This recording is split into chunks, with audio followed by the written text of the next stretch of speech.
Hello, welcome back to my channel. My name's Mia and I like talking about books and writing and art, and today I thought that I would bring you to my studio and we can talk a little bit about what I'm working on at the moment, and I'll give you an insight into my artistic processes, the materials I like to use, and what's going on. So yeah, let's get into it. The material that I'm most excited about at the moment and have been kind of using over the past few years is dissolvable fabric, and I use my sewing machine to sew designs, or at the moment I'm doing a lot of text designs onto this dissolvable fabric. And once I put the fabric in water, the material disappears and you're kind of left with just the lines that you've sewn, which has so many possibilities for like artistic creation and stuff. And I feel like I'm barely scratching the surface of exploring it at the moment. But something I did last week was a few samples of text. So the first thing I did was this text that is a piece of lyrics from Lord's new album. And it says, "I'm nobody's daughter, yeah baby, I'm free, I'm free." And I was just kind of playing around with the sewing machine a little bit, and I knew that I wanted to do some text-based thing, and this lyrics were like stuck in my head, so I thought I would just write them down with my sewing machine. I haven't dissolved it yet, obviously, but I'm hoping to do that sometime soon. I do have a few samples of ones that have been dissolved, which I can show you in a little while. So I was working on that piece.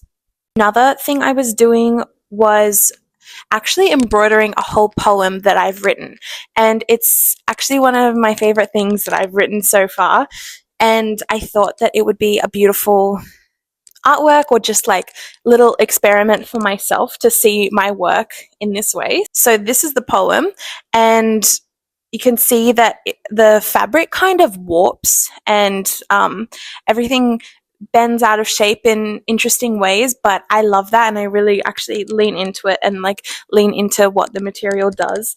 This also hasn't been dissolved because I don't know what I want to do with it yet.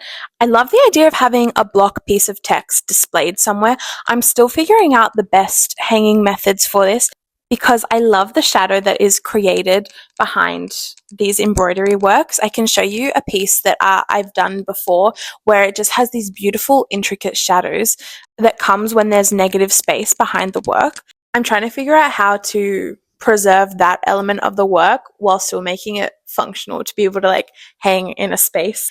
But I love this project a lot, actually. And something else I was working on, which is just similar to that but in a much smaller scale, is another little piece of text. It's actually another section of a poem I've written. This piece says, "I do not want to be the best in the world."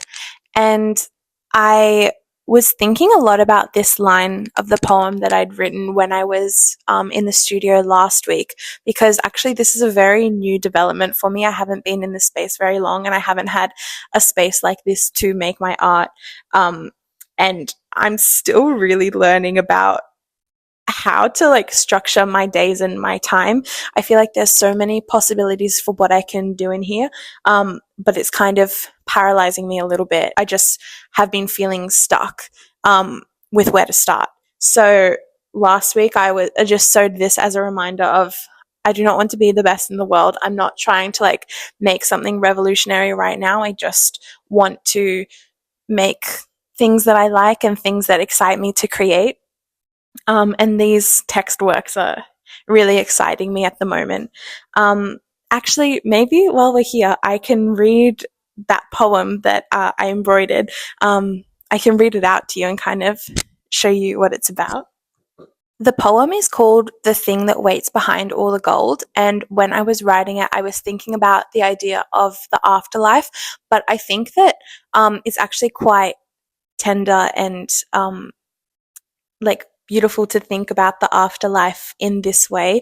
And I read it at an open mic a couple of months ago. It was my first open mic night doing something like this, and it was at this little bar in Berlin, and it was a rainy day and there weren't many people in the bar. My friends were performing their songs, and I was like, maybe I'll just ask if I can like say a poem because it's like it really scares me and it's something that I've always wanted to do. So I'm just going to like give it a go. And the beautiful host of the open mic night said, yes, of course. And I read a few poems. This is the last one that I read. And when I went to sit back down at my seat, this older woman in the audience turned behind and like put her hand on my arm and said, that was so, so beautiful. I loved the last one, especially. Thank you so much. And I just got chills. Like I still carry that with me. It was so beautiful to hear, and I'm just so grateful for her. And actually, I found out she was the grandmother of the host, which was just like even more special. And I felt so grateful to be like have such a warm welcome for my poem into the world. So I will read it now. It's called "The Thing That Waits Behind All the Gold."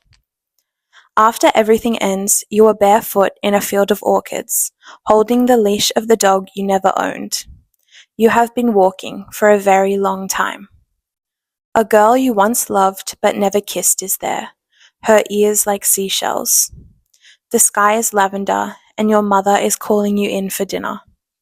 In your pocket is a pebble, polished by the sea. Everything is soft, like a fresh oil painting. You feel the sun from both sides. With this poem and the presentation of it, I am wondering if I should create some kind of foundation behind it. I have this other piece of fabric that I've sewn all of these parallel lines on, and I was thinking I could like attach this behind my poem so that when I dissolve it, it has some kind of structure or backing. I'm not sure yet. I'm still just going to do a few more tests of like how the text holds up when it is dissolved. I've done this before, and it kind of depends on me and what I would like. If I want the text to kind of unravel a little bit and all fold into each other, that happens naturally with the material. But if I want it to be legible, I kind of have to use a lot of pins in the process, during the dissolving process. Let me talk a little bit about that actually, because I feel like that's important context. This is a little test piece that I did last week, and I have this foam backing covered in aluminium foil, which I just made for this process. So what I do is I put a lot of sewing pins at different points of the artwork, which will help it stay in place when the water starts running over it. And that helps it keep some kind of structure, especially with words. Like I said before, if I want it to be legible, I have to put a lot more pins. Otherwise, the fabric kind of does its thing. The sewed lines kind of do their own thing, meld into each other, which I love as well. I have this piece that I did last year, which you can see it's kind of done that. Like it's not super legible. This was another one of my poems, and I was just kind of experimenting with the dissolving process. You can see that it's kind of all fallen into each other, which I think there's such a beauty to that. But yeah, it depends like on what purpose I want for my work, like if I want people to be able to read it or if I don't. I think with this newest project, this poem, I would like it to be able to be read, but either way, it kind of happens how it will happen. So what I do once the fabric is dissolved, I let it dry, and then I take all the push pins out, and the fabric kind of holds itself up. So what happens when the fabric is dissolved is it becomes this kind of gluey, tacky texture that washes away with the water. And some of that gluey material remains in the threads and is actually what allows it to hold some shape. It feels quite stiff. I think that it looks a lot more delicate than it is. But here I have one of the words that says devotion. I'm not sure if you can see the fabric residue.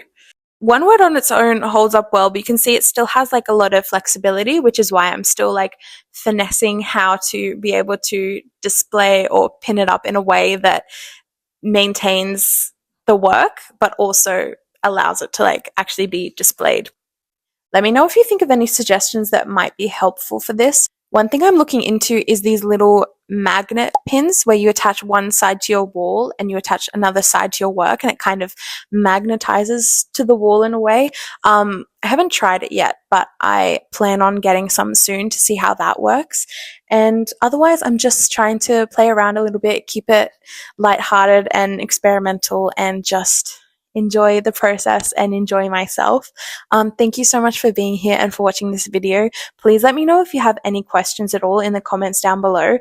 I appreciate any help and any, even just like words of encouragement or anything that you would like. Let me know if it connected with you at all. Thank you so much for watching. I appreciate it so much. Subscribe if you'd like, and I'll be back soon with another video. See you later.